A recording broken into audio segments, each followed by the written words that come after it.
ಇದಕ್ಕೆ ಕಬ್ಬಿನ ರಿಕವರಿ ಅಷ್ಟಿರೋದಕ್ಕೆ 3,200 ರೂಪಾಯಿನ ಮಾಡಿದ್ದಾರೆ.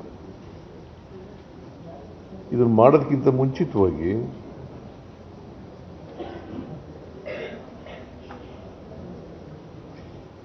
ಎಲ್ಲ ಶುಗರ್ ಫ್ಯಾಕ್ಟರಿ ಓನರ್ಸ್ ಜೊತೆ ಮಾತಾಡಿದ್ದಾರೆ. ಬೆಳಗಾಂನವರು, ಬೆಳಗಾಂ ಸೀಮಿತ ಬೆಳಗಾಂ ಜಿಲ್ಲೆಯಲ್ಲಿರ್ತಕ್ಕಂಥ ಹೆಚ್ಚು ಶುಗರ್ ಫ್ಯಾಕ್ಟರಿಗಳು ಇರತಕ್ಕಂಥದ್ದೇ ಬೆಳಗಾಂ ಜಿಲ್ಲೆಯಲ್ಲಿ 28. ಅವ್ರ ಜೊತೆ ಎಲ್ಲ ಮಾತಾಡಿದ್ದಾರೆ. ಮಾತಾಡಿ 3,200 ರೂಪಾಯಿ ಅಂತೇಳಿ ಆಫರ್ ಮಾಡಿದ್ದಾರೆ. ಅದಕ್ಕೆ ಪ್ರತಿಭಟನಾ ನಿರತ ರೈತರು ಒಪ್ಪಿಲ್ಲ.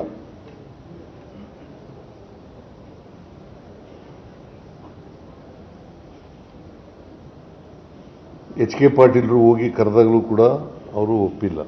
ಇವರು ಹೋಗಿ ಸರ್ಕಾರದ ಪರವಾಗಿ ಹೋಗಿ ರೈತರ ಜೊತೆ ಮಾತಾಡಿ ರೈತರನ್ನು ನನ್ನ ಜೊತೆ ಮಾತಾಡೋಕ್ಕೆ ಕರೆದರೂ ಆಮಂತ್ರಣ ಕೊಟ್ಟರೂ ಕೂಡ ಒಪ್ಪಿಲ್ಲ.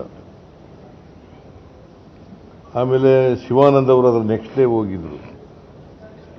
Sugar factory sugar minister.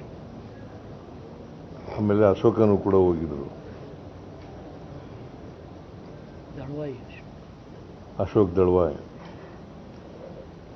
ಆಗಲೂ ಕೂಡ ರೈತರು ಒಪ್ಪಿಲ್ಲ.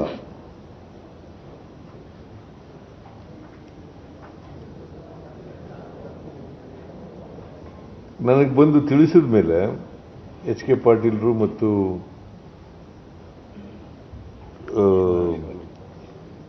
ಶಿವಾನ ಪಾಟೀಲ್ರು ಮತ್ತು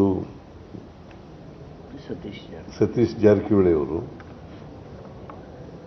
ಲಕ್ಷ್ಮೀ ಹೆಬ್ಬಾಳ್ಕರ್ ಅವರು, ನಾನು ಕೂಡಲೇ ನಿನ್ನೆ ಕ್ಯಾಬಿನೆಟ್ ಕರೆದಿದ್ದು. ಕ್ಯಾಬಿನೆಟ್ನಲ್ಲಿ ಚರ್ಚೆ ಮಾಡಿ ನಿಮಗೂ ಕ್ಯಾಬಿನೆಟ್ನಲ್ಲಿ ಏನು ಚರ್ಚೆ ಆಯಿತು ಅನ್ನೋದ್ರ ಬಗ್ಗೆ ನಿನ್ನೆ ಹೇಳಿದ್ದೀನಿ, ಪ್ರಸ್ತಾಪ ಮಾಡಿದ್ದೀನಿ. ಮತ್ತೆ ನಾನು ಅದನ್ನು ಪುನರುಚ್ಚಾರ ಮಾಡಕ್ಕೆ ಹೋಗಲ್ಲ.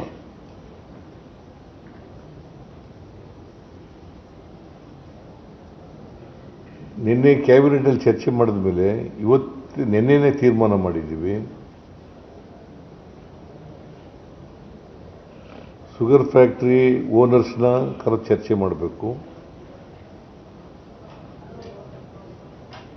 ಮತ್ತು ರೈತ ಪ್ರತಿನಿಧಿಗಳನ್ನು ಕರೆದು ಚರ್ಚೆ ಮಾಡಬೇಕು.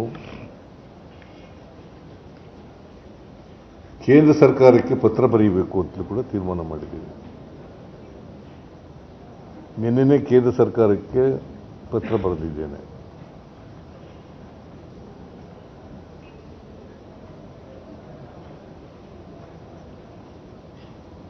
ಇವತ್ತು 11:30ಯಿಂದ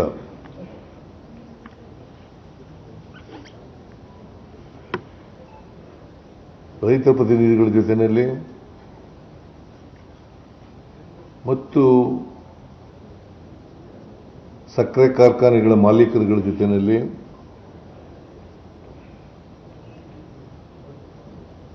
ಈವರೆಗೂ ಮಾತಾಡಿದ್ದೇನೆ, ಚರ್ಚೆ ಮಾಡಿದ್ದೀವಿ. ನಾವೆಲ್ಲ ಚರ್ಚೆ ಮಾಡಿದ್ದೀವಿ.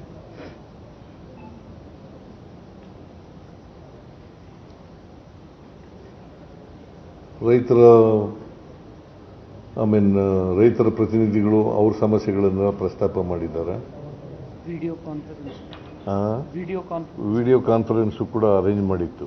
ಎಲ್ಲ ಡಿಸಿಗಳು ರೈತರು, ಆಮೇಲೆ ಜಿಲ್ಲಾಧಿಕಾರಿಗಳು ಬೆಳಗಾವಿಯವರು, ಗುಲ್ಬರ್ಗಾದವರು, ರಾಯಚೂರಿನವರು, ಬಾಗಲಕೋಟೆಯವರು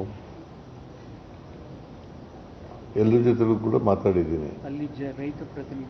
ಅಲ್ಲಿ ಡಿಸಿಗಳ ಜೊತೆಯಲ್ಲಿ ರೈತ ಪ್ರತಿನಿಧಿಗಳು ಅವ್ರ ಜೊತೆನಲ್ಲೂ ಮಾತಾಡಿದ್ದೀನಿ. ಅವ್ರದ್ದೆಲ್ಲ ಅಭಿಪ್ರಾಯಗಳನ್ನು ಕೇಳಿದ ಮೇಲೆ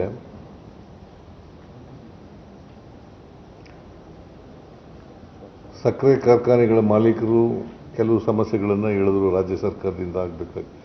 ನಾನು ಅದಕ್ಕೆ ಒಂದು ಮೀಟಿಂಗ್ ಮಾಡೋಣಪ್ಪ, ಚರ್ಚೆ ಮಾಡಿ ಅದಕ್ಕೆ